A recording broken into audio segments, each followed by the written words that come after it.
আসসালামু আলাইকুম। আজকে আমি মুরগি রান্না করব। মুরগির জন্য পেঁয়াজের কুচি দিয়েছি, পেঁয়াজটাকে ভেজে নিচ্ছি। এখন আমি মশলা দিয়ে মুরগির মাংসটাকে ভালো করে মেখে নিয়ে রেখেছিলাম 5 মিনিট। এখন আমি মাংসটাকে দিয়ে দিলাম, ভালো করে মিশিয়ে নিচ্ছি। এখন ঢাকনা দিয়ে ঘুরে দিচ্ছি। এদিকে আমি গুঁড়া মাছ রান্না করতেছি, কাটারি মাছ টমেটো দিয়ে পাক করা হইতেছে।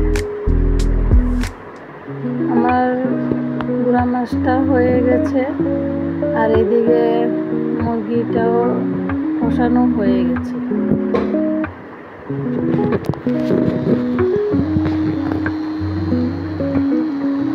ভালো করে কষানো হয়েছে।